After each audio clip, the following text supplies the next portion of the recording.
In distant Asia Minor, a city shone whose name was Troy. The wealth and splendor of this metropolis eclipsed all neighboring cities. It also had magnificent walls built by the gods. This kingdom developed rapidly. Some people said that the city would become more developed than the legendary Atlantis. But the spinning goddesses of fate knew that the only similarity between Troy and Atlantis was their sad fate. In Troy reigned Priam alongside his wife Hecuba. He had already had his firstborn son Hector, and the queen was pregnant again. The night before the baby was born, the queen had a terrible nightmare. In this dream, the city of Troy was burning in flames. The king visited the oracle to try to understand the meaning of the dream. The answer given by the oracle was desperate. It was said that the birth of the second child would ruin Troy. On that same day, Hecuba gave birth to the child. He was a strong and healthy baby boy. But Priam just wanted to avoid that terrible prophecy. The baby had to be sacrificed to safeguard his kingdom. Hecuba tried to protect her son, whom she had named Alexander, but could do nothing in the face of the king's will. The baby was handed over to the shepherd Achilles, who was given the mission to kill the baby. The shepherd took the baby to a forest at the foot of Mount Ida. But when he arrived there, he didn't have enough courage to carry out the task. He put the baby on the ground and abandoned him to his fate. After several days, the shepherd still had the image of the baby in his mind. He decided to return to the place where he had abandoned him. Incredibly, the baby was in good health, suckled by a she-bear. The shepherd realized that the life of the little prince of Troy would not end prematurely, for this was the will of the gods. Achilles took the child and raised him as his son. The baby was named Paris and grew up along with Achilles' other sons. Paris became a man of impressive beauty, also having great physical strength.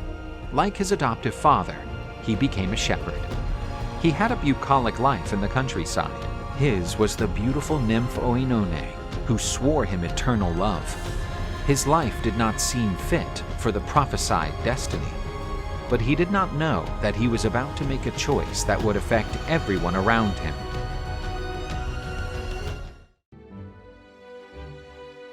Young Paris, while tending his flock, noticed that one of his young rams was straying away from the others, heading for a cave. He went to the cave to search for the lost ram, but inside the cave, Paris found something unbelievable. There were 3 women with divine beauty. The shepherd did not doubt that they could only be goddesses.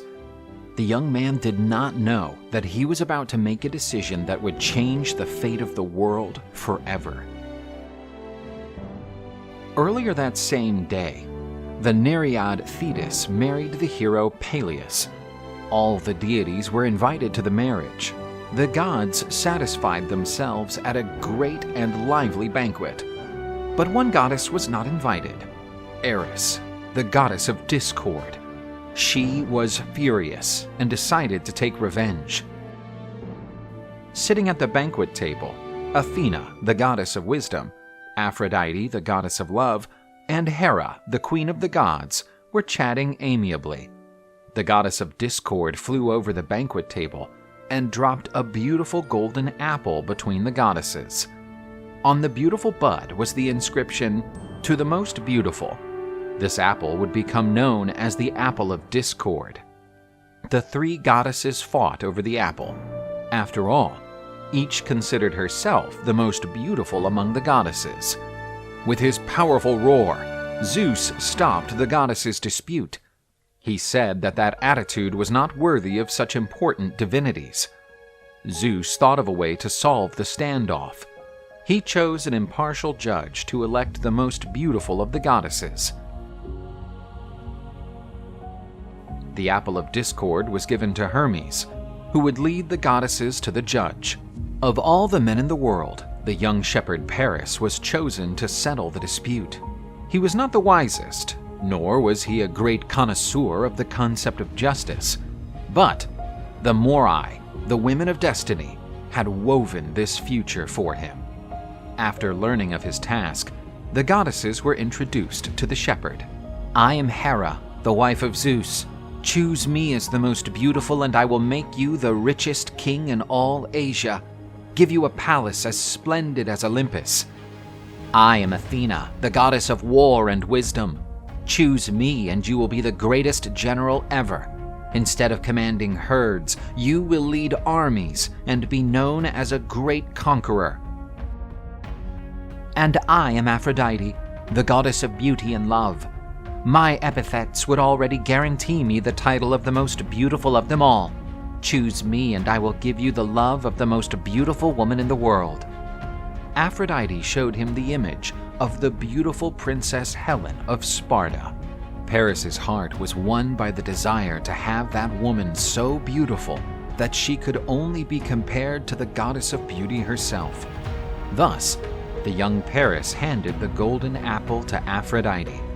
The goddess of beauty celebrated her victory, but resentment remained in the hearts of the two unsuccessful goddesses. The goddesses Athena and Hera vowed to take revenge on the Trojan prince, and the people of Troy would pay a great price for Paris's choice. The city of Sparta was celebrating the return of the Princess Helen, who had been kidnapped by the hero Theseus, but had been rescued by her twin brothers Castor and Pollux. Helen was looking for a suitor, and because of her beauty, she was the most desired princess in Greece. Knowing that the beautiful Helen had reached the age to marry, all the suitors went to Sparta. Her father, King Tyndareus of Sparta, did not know which husband to choose for his daughter, for any choice might offend the others. He was at a crossroads. Among the nobles was Odysseus, the king of the island of Ithaca, known for his cunning and sagacious mind. Although he was the son of Laertes, one of the Argonauts, some said that he was actually the son of Sisyphus, the man so clever that he tricked the gods and even death. Odysseus had no interest in Helen. He knew that such a beautiful woman would only bring him trouble, and his heart was already in love with Penelope. She was not as beautiful as Helen, but she was much more intelligent. The shrewd nobleman approached the king and made him a proposal. He asked the monarch to use his influence over his brother Icarius to convince him to give Penelope's hand in marriage. By doing this, he would help the king resolve that difficult situation. Tyndareus, aware of Odysseus's famous shrewdness, readily accepted the proposal, and Odysseus told him what the monarch would have to do. After listening to Odysseus's plan, Helen's father spoke to the suitors. With all solemnity, the king said that he would not interfere with the will of the gods. Therefore, he would let Princess Helen choose her husband. The suitors cheered up. Those who thought they had little chance of being chosen by the king realized that there was a new window of opportunity. But the king demanded that everyone would have to swear to accept Helen's decision, and they would defend the sacredness of that marriage, even if it led to war. All the suitors accepted the Spartan king's proposal and took the oath, sealed with the sacrifice of a horse. Helen was allowed to choose her husband. She carefully evaluated everyone, among them the bravest warriors, kings, and nobles of Greece. The only man unavailable was Agamemnon, the powerful king of Mycenae, married to Clytemnestra, her sister, until she saw Prince Menelaus, so handsome that her knees trembled. Everything happened as Odysseus and the king had planned. The king of Ithaca was sure that Helen would choose Menelaus, because he was undoubtedly the most attractive, and Odysseus knew of Princess Helen's youthful naivete, which would cause her to choose the most handsome man.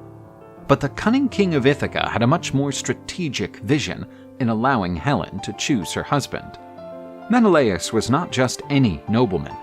He was the brother of Agamemnon, the most powerful king in all Greece. In this way, the other suitors would never attempt to enter a contest for Helen, for fear of the wrath of Menelaus and his powerful brother. Just as he promised, Icarius, Penelope's father, gave his daughter to the hero. Thus Odysseus cleverly conquered one of Greece's most precious treasures. Helen and Menelaus married, and with the death of Tyndareus, the couple inherited the throne of Sparta. For several years, the couple lived in relative harmony, and Princess Hermione was born of this union. But the kingdom of Sparta would be shaken by a storm.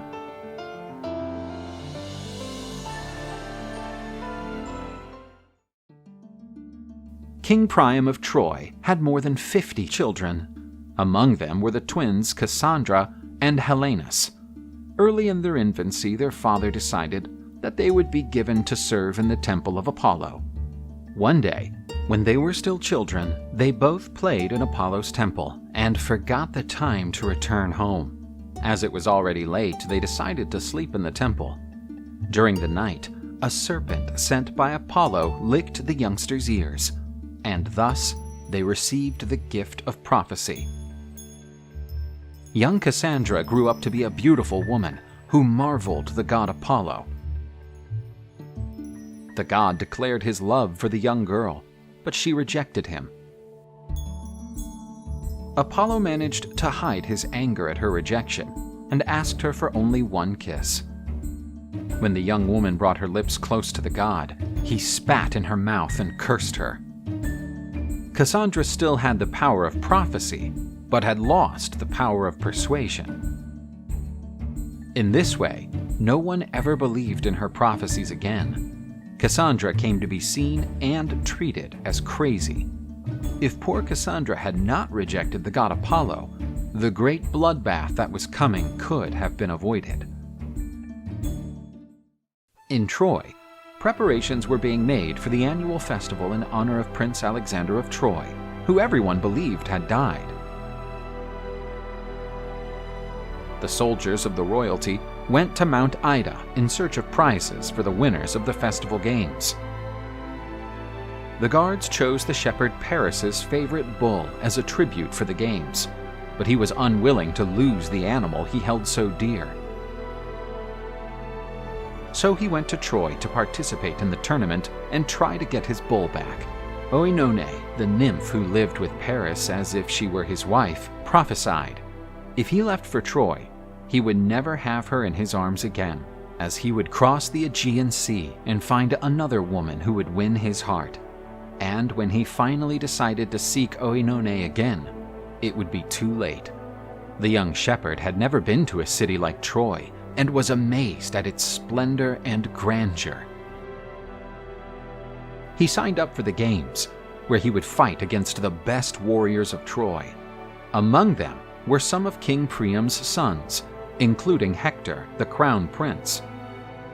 The daring shepherd beat each of his opponents in the tournament, including some of King Priam's sons.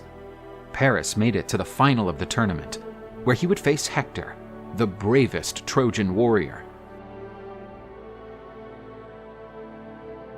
The fight between the lost son of Priam and his heir and champion of Troy was close, but unbelievably, Paris defeated the mighty Hector. Deiphobus, also King Priam's son, was furious to see a shepherd humiliate the royal house of Troy. He and his followers took up their weapons and attacked Paris. The shepherd fled and found shelter in Zeus's temple. Cassandra, the discredited prophetess, who had already recognized her brother and knew that he would lead Troy to ruin, cried out for them to kill Paris. But instead of listening to Cassandra's cries, King Priam and Queen Hecuba asked the pursuers of Paris to stay away. The queen approached Paris and through tears recognized that this was her son whom she thought was dead. Agilus, the foster father of Paris, confessed that he didn't dare to kill the prince when he was just a baby, and that the Moirai, would have chosen a different fate for him. Achilles showed the rattle made by Hecuba for her baby, and all doubts about the prince's identity were dispelled. The parents of Paris, in tears, embraced their reborn son, and everyone celebrated the return of the Trojan prince.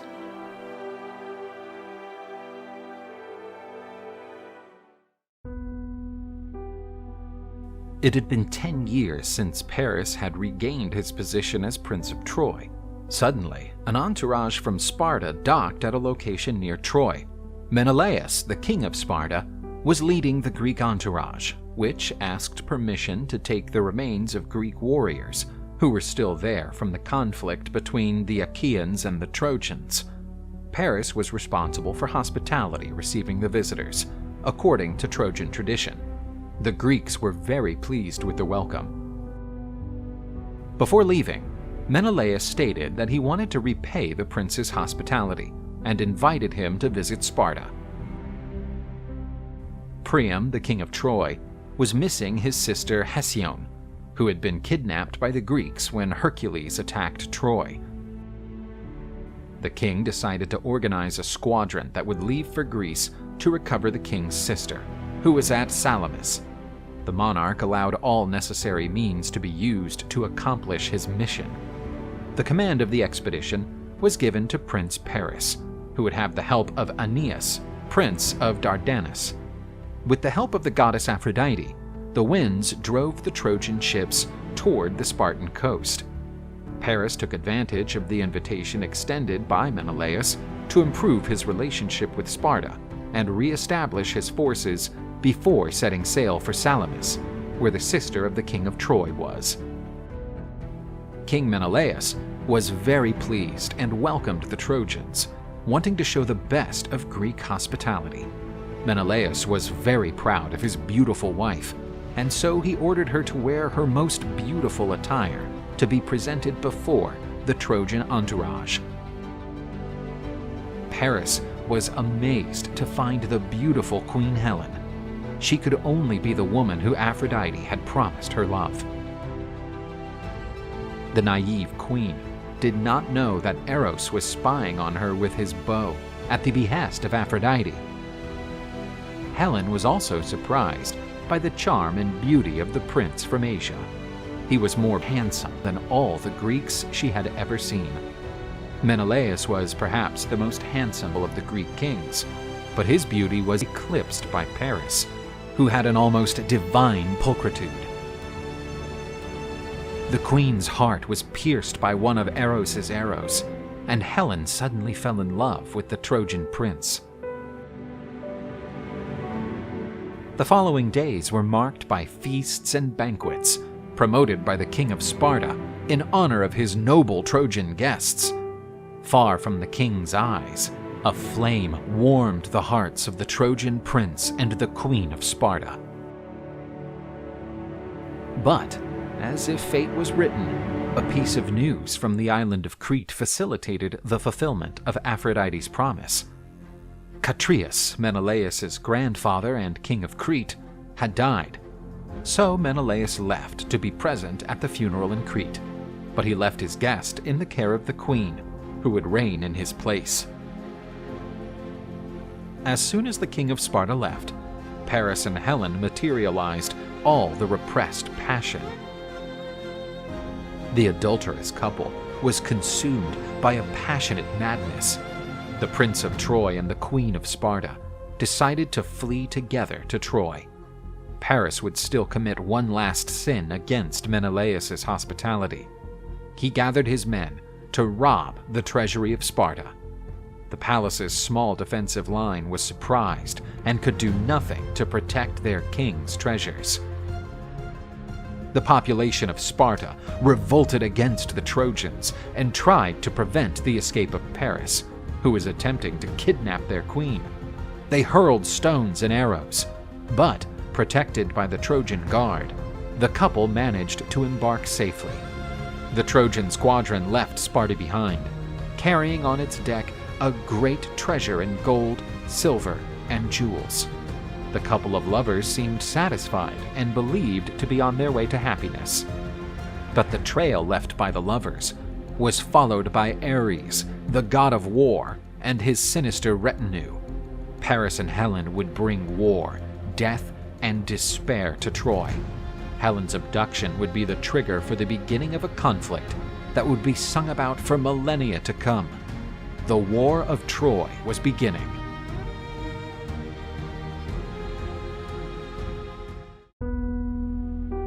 Queen Helen of Sparta and the Trojan prince Paris docked on the island of Cranae, near the coast of Peloponnese. They were drunk with passion instilled by Eros, and wished to materialize that feeling. Paris and Helen had their first night of love on the beaches of Cranae. Meanwhile, the other Trojans were having fun with the treasures stolen from Menelaus. But the news quickly reached Crete, where Menelaus and his brother Agamemnon were still mourning the body of their grandfather. Menelaus felt an enormous fury and thirst for revenge. Agamemnon tried to calm his brother and assured him that he would do everything possible to enforce the oath that the Greek nobles took when Helen chose Menelaus as her husband. In the glorious city of Mycenae, Greece, dozens of warlords entered through the legendary Lion Gate and made themselves available to fulfill the oath. Before Agamemnon and Menelaus, they made their warriors available. These nobles had various motives. Some were motivated by honor, others seeked to profit from the plunder of the rich city of Troy, and others, above all, desired glory.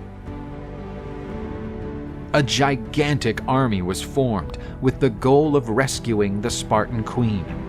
But the wise Nestor was an old king who had already participated in the most varied missions. He knew that they couldn't leave for Troy without recruiting the cunning King Odysseus of Ithaca. The small island of Ithaca was not very wealthy, and its few soldiers were not renowned. But its king was known to be clever, an attribute that could make a huge difference during the Greek campaign against Troy. Odysseus led a full life with his beautiful wife Penelope, with whom he had a son named Telemachus. When Odysseus heard that the Greek kings had gathered to fight Troy, he knew that someone would soon summon him. The king of Ithaca had no desire to leave his kingdom and family to take part in an uncertain adventure. So he decided to visit the oracle. If he were told that the war would be short and that he would return safe and sound, he would participate in the mission. But if the prophecy said otherwise, Odysseus would find a way to slip away. Halitherses, the old soothsayer, prophesied, if Odysseus left for Troy, he would not return until 20 years later. During that period, he would lose all his men, and no one would recognize him. Faced with this omen, Odysseus decided to do everything possible to prevent his going to Troy. Odysseus pretended to be mad. The news that the king of Ithaca had gone crazy spread throughout Hellas. The news reached the kings who were gathered around Agamemnon, saddening them. But Palamedes, the king of Euboea, who was almost as intelligent as Odysseus, was suspicious. Palamedes, Menelaus, and Agamemnon left for Ithaca to check on Odysseus' situation. They were greeted upon arrival by the beautiful Penelope, with her son Telemachus on her lap. She seemed saddened by her husband's situation. Odysseus worked the land with a plow pulled by an ox and a donkey, an unusual combination. In addition, he sowed the land with salt. Menelaus and Agamemnon found that Odysseus had lost his lucidity. But Palamedes, despite that grotesque scene, was not convinced. He took the hero's son from his mother's arms and placed him in front of the path Odysseus was walking with the plow. The king of Ithaca stopped the animals abruptly so as not to run over his son, proving that his madness was just a trick. Odysseus glared furiously at Palamedes as he returned his son to his mother's arms. Odysseus asked his countrymen to forget that episode, for their future was Troy. He vowed that he would fight the Trojans with unparalleled courage, together with the 2 sons of Atreus. Odysseus left for war, leaving behind his beloved wife and little son. Odysseus would never forgive Palamedes for having unmasked him. As soon as there was an opportunity, he would take revenge on the king of Euboea for putting his son at risk and driving the patriarch away from his family. Meanwhile, Odysseus was given his first mission, to find the whereabouts of Peleus' famous son, named Achilles.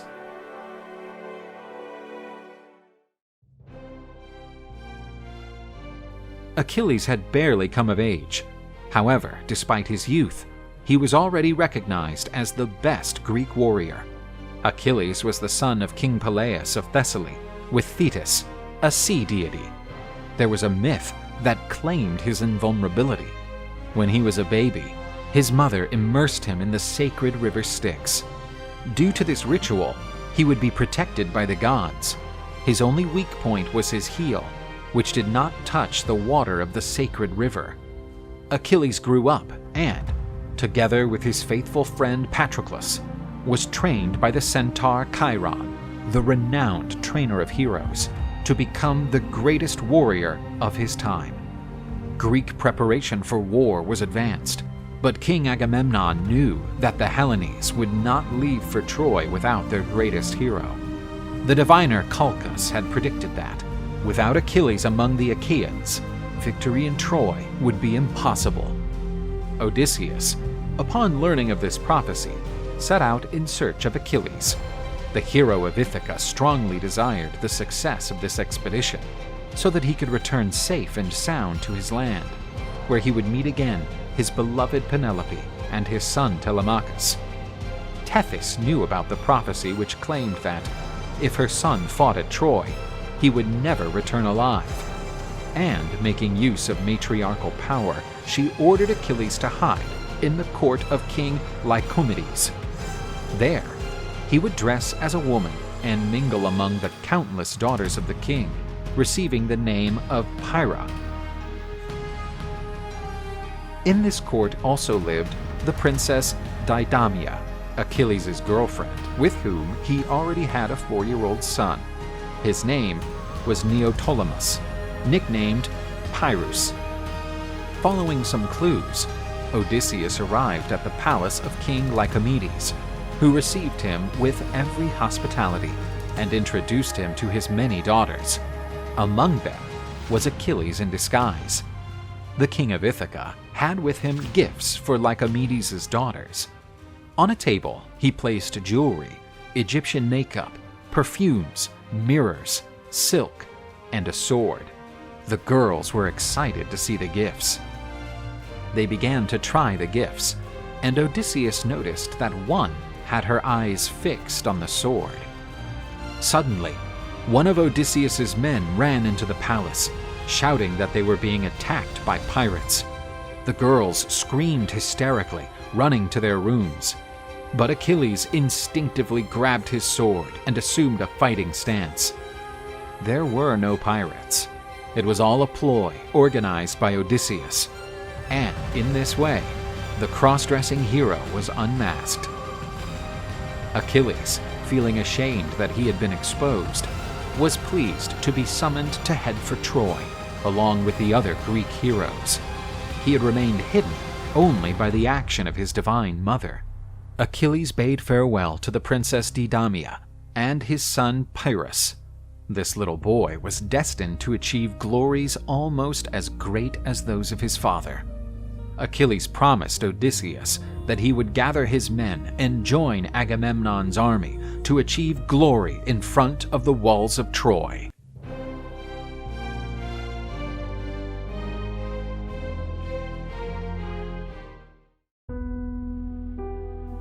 While Agamemnon was managing the last preparations before leaving with his gigantic army towards Troy, he decided to send an embassy to the court of King Priam of Troy on a diplomatic mission. The Greek delegation included the astute Odysseus of Ithaca, Palamedes of the island of Euboea, and Menelaus, king of Sparta.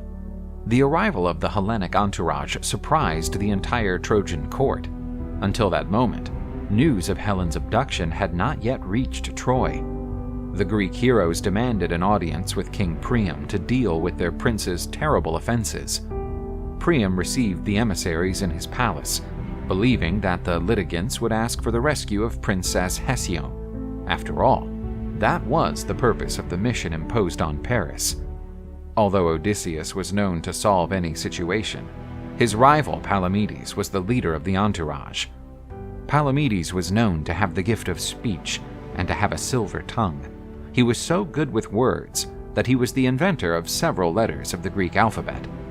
The leader of the entourage presented his case to the king of Troy, exposing the crime against hospitality committed by Paris, who kidnapped his host's wife and stole his treasures.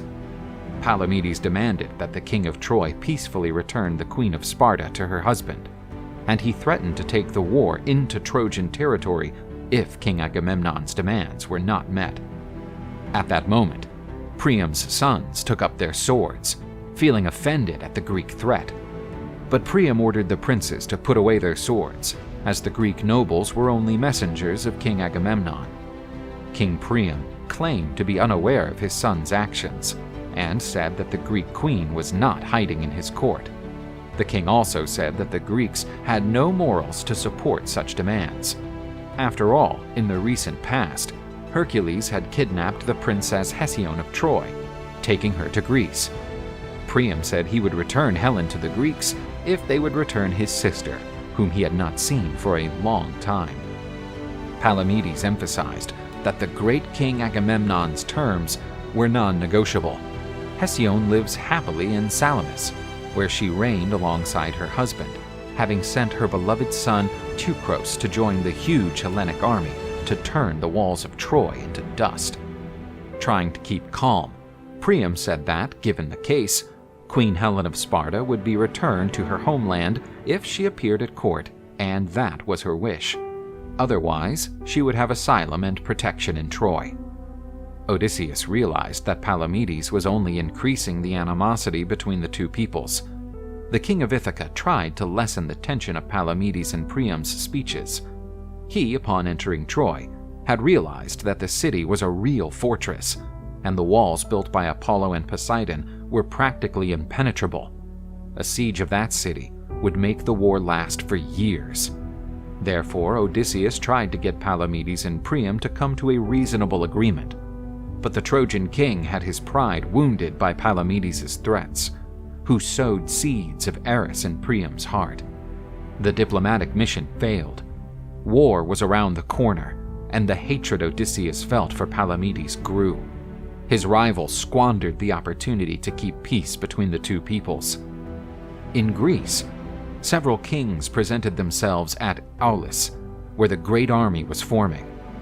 These kings gathered there to fulfill the oath sealed among the nobles, who swore to defend the marriage of Menelaus and Helen of Sparta. And, to fulfill that oath, the nobles sent their ships and best warriors to form the greatest army the Greek world had ever seen. The Hellenes wished that Nemesis and the Erinyes would be on the Greek side in their quest for revenge and retribution, fomented by the injury to Paris, the Trojan prince, who had violated the enforced laws of Zeus by kidnapping the beautiful Queen Helen. All the resources and supplies needed to further the endeavor against the Trojans were gathered, and diplomatic efforts to avoid a full-scale conflict had failed. War was about to break out. The order was given for all commanders and men to prepare to depart. As soon as the wind conditions were favorable, the mighty army would leave for Asia. All the armies were mobilized, but a great calm was felt on the beaches of Aulis.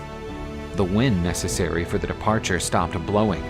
Not even a simple breeze seemed to help the efforts of the Achaeans. Several windless days passed. The soldiers who had long been waiting began to grow impatient. The temporary camps had not been planned for such a long stay, Supply problems and disease proliferation began to lower the morale of the combatants. Some soldiers died ingloriously, without having set foot on Trojan land. Discontent was general. It seemed that the gods were not willing to favor the Greeks in their goals. All kinds of rumors began to circulate through the camp. To prevent the situation from getting completely out of control, the nobles decided to turn to a well-known seer. His name was Calchas. The priest was appointed as the official seer of the Greek army. At that time, no army had the courage to go off to war without a seer capable of interpreting the auspices of the gods. By observing the flight of birds and examining the entrails of animals sacrificed to the gods, these priests were able to communicate with the gods. And, through the prophetic powers granted by Apollo, these men were able to reveal the wishes of the gods. The men gathered around and watched Calchas apprehensively as he looked to the sky for a message from the gods. The seer's serene expression quickly changed to a sorrowful countenance. The seer addressed the crowd and revealed the will of the gods. He stated that such tranquility was not just a meteorological phenomenon. The absence of wind was a reprisal of the goddess Artemis against Agamemnon. The king, son of Atreus, had killed one of the deer consecrated to the goddess Artemis during a hunt. And as if that were not enough, Agamemnon had the courage to say that not even the goddess of hunting could kill that creature with such a sharp blow.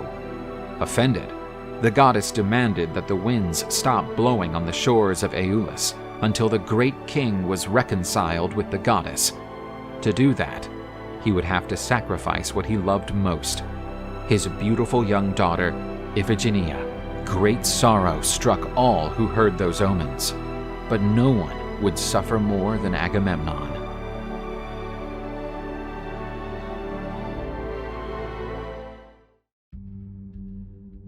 The great camp of the Greek army was exceedingly silent. The terrible omen uttered by the seer Calchas affected all the Achaeans. After all, to demand of a man the sacrifice of his beloved daughter seemed inconceivable. In his tent, the great sovereign Agamemnon was dismayed at his terrible fate imposed by the ladies of destiny. His greatest desire had always been to have all the Greek nobles under his command, seeking a common goal, but he was not prepared to pay the horrendous price needed to fulfill his ambitions. The king of Mycenae talked to his brother Menelaus and said that he would not sacrifice his beloved daughter just to rescue his brother's wife, who had been kidnapped by the Trojans. And he stated that his wife, Clytemnestra, would never allow one of her daughters to be sacrificed. Menelaus, who initially understood his brother's pain, was more incisive, showing the truth that his brother's pain did not allow him to decipher.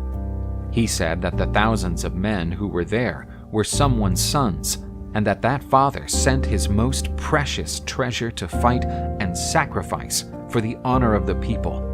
These patriarchs put into his hands the most formidable generation of young men that Greece had ever produced, to shed their sweat and blood for the glory and pride of their land. The most powerful man in Greece wept like a child, while his brother tried to console him. He knew that there was no other way but to carry out the will of the gods. Agamemnon knew that his wife would not agree with that decision, so he decided to deceive her. In his letter to the queen, Agamemnon called for the presence of the princess Iphigenia in the military camp to celebrate her marriage to the renowned hero Achilles. Menelaus and the other Greeks were pleased with Agamemnon's brave decision, but Odysseus remained suspicious. In the evening, another messenger hastily departed from the tent of the paramount chief, unaware that Menelaus and Odysseus were watching him. They intercepted the messenger, carrying a message for the queen of Mycenae, ordering her not to bring her daughter to the shores of Aeolus.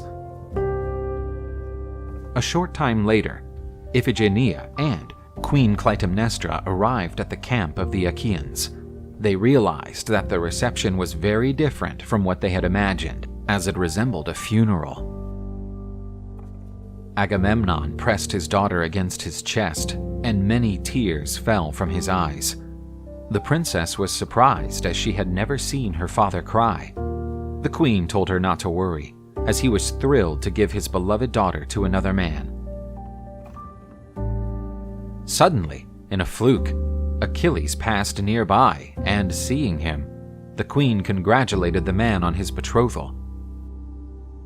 But Achilles did not seem to understand what was happening, as he had not established any marriage.